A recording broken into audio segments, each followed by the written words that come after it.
কোরবানির ক্ষেত্রে এটা মনে রাখতে হবে, কোরবানি যেন হয় আমার আপনার জিন্দেগি গুনাহমুক্ত অবস্থা। নাই তো আসমানে যাবে না, আমনের ঘরে যাবে। আমনের ঘরে গোস্ত যাবে, চুলায় রান্না হবে, সিদ্ধও হবে, রুটির লগে খাইতেও পারবেন, সবই ঠিক আছে।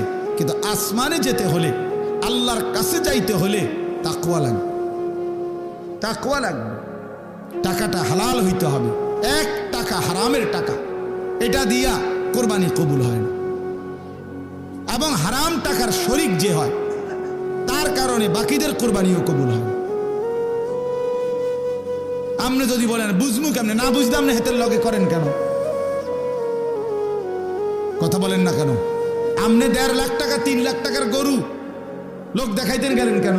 আপনার সন্দেহ হয়, আবার সামর্থ্য আপনার পুরা নাই, কম, আপনি পুরা পারতেন না 1 লাখ টাকার কোরবানি দিতেন, আপনি খাসি কোরবানি দেন।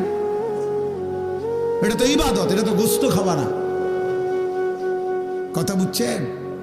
এই জন্য মনে রাখতে হবে, 1 টাকা হারাম টাকা, সুদের টাকা, ঘুষের টাকা, বাজারে ব্যবসা করে ওজনে কম দেয়, তো এ তো ধোঁকাবাজ,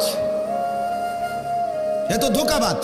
পণ্যের গুণাগুণ 2 নম্বর মালরে 1 নম্বর বলে, 3 নম্বর মালরে 1 নম্বর বলে, এ তো ধোঁকাবাজ, বাটপার।